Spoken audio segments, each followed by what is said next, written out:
Every 30 minutes, a knock. He definitely knew it was going to end like this. Same rhythm. For 4 days, that sound is the only hope anyone has. Your thrusters can go, your lights can go, you're still going to be safe. But the rescuers don't know the truth. There is nothing to find. The 5 men they're searching for died on day 1 before the search even began. This is the hunt for Titan, and the clock ran out before it started.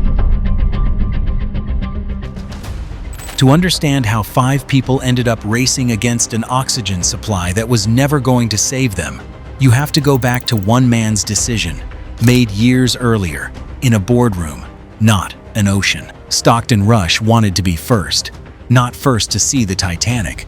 Hundreds had already done that. First to make deep-sea exploration a business, a subscription service to the ocean floor. To do it, he needed a vessel that could dive to depths that crush steel like paper, again and again, cheaply enough to sell tickets. Submersibles built for that pressure are engineered by committees, tested for years, certified by outside experts who exist for exactly one purpose: to tell a visionary no.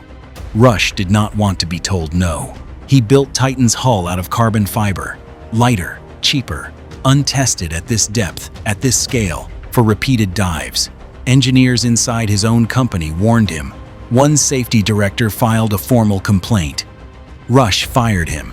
Not a disagreement, a dismissal. That was 2018. 5 years later, the warnings are gone. The paperwork is closed. The dives continue.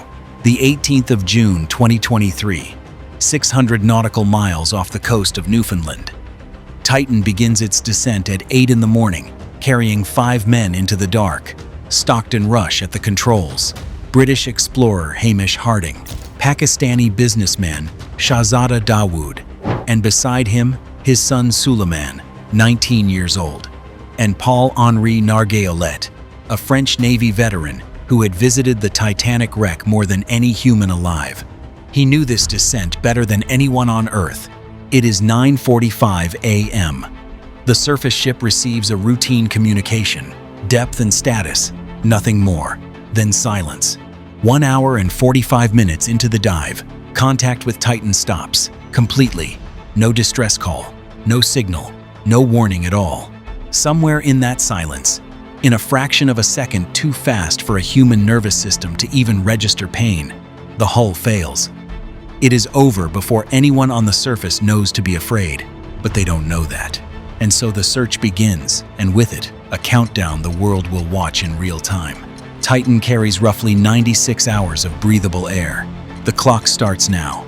For the next 3 days, the story the public is told is one of survival. The Coast Guard holds briefings. Officials speak carefully, precisely, about search grids and sonar sweeps, and international assets converging on one patch of ocean. Ships arrive. Aircraft sweep grid lines across the water. Remotely operated vehicles are lowered toward the wreck site of the Titanic itself, the one place on Earth. This search was always going to end. And then the sound. Banging, detected by sonobuoys, repeating at 30-minute intervals. Rescuers cling to it. It becomes the entire shape of the search. Every ear on every ship strains toward that rhythm, because a rhythm suggests intention. Intention suggests survivors. It is Thursday morning. The oxygen clock reads under 20 hours remaining. Ships hold position. Nobody says the word recovery out loud. Not yet. Then, on the seafloor, 1,200 feet from the bow of the Titanic, a Canadian robotic submersible finds it. Not a hull, not survivors. Debris, scattered across the ocean floor in a field. No rescue could reach in time because there was nothing left to rescue. The United States Coast Guard confirms it that afternoon. A catastrophic implosion. The vessel and everyone aboard were lost in an instant. On the very first day, hours before the world even began to search, 5 families had spent 4 days hoping for a rescue that had already been impossible before it began. The wreckage tells its own story in the weeks that follow. Investigators recover fragments of the hull carbon fiber failure lines. Pressure fractures consistent with implosion at extreme depth. Every warning Rush had dismissed, every certification he had bypassed, sits now in the evidence photographs. Undeniable. 5 years too late to matter. There was no going back. Not from the moment the hull gave way. Not from the years of decisions that made that moment inevitable. Titan was built to prove that the deep ocean could be sold like any other adventure. Instead, it became something else. A lesson in what happens when confidence outpaces caution, and when the people paid to say no are silenced instead of heard.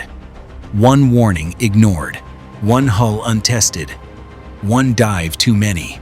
5 men went looking for a ship most of the world had already mourned once. In the end, they joined it, resting now within sight of the wreck they traveled so far to see.